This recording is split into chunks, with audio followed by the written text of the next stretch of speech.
ভারতের দক্ষিণী অভিনেত্রী রাশ্মিকা মান্দানা বলা চলে ক্যারিয়ারে সোনালী সময় অতিবাহিত করছেন এই অভিনেত্রী। সম্প্রতি সময়ে ব্যাক টু ব্যাক চলচ্চিত্রে অভিনয় করে আলোচনায় এসেছেন। রাশ্মিকার সৌন্দর্যের তুলনা করেছেন অনেকে, তবে এবার দেশের ওয়াজ মাহফিলে এই অভিনেত্রীর নাম উঠে এলো।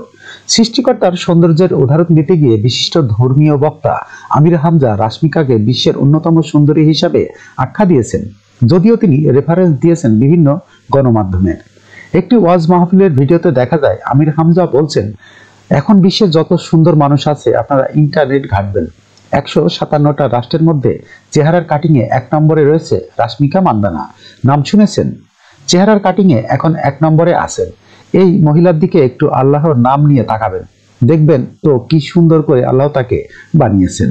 এর চেয়ে শতগুণ সুন্দর ছিল আমাদের আদিমাতা হাওয়া আলাইহিস সালাম।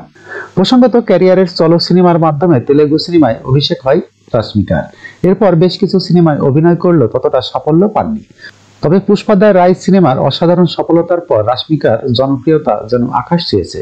অল্প সময়ের ব্যবধানে এই অভিনেত্রী তেলেগু ইন্ডাস্ট্রি জয় করে ইতিমধ্যে বলিউডের নিজের শক্ত অবস্থান তৈরি করেছেন।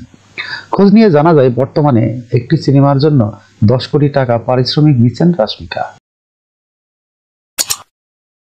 যখনকার খবর তখনই দেখতে চোখ রাখুন সুন 24 টিভিতে। চ্যানেলটি সাবস্ক্রাইব করুন।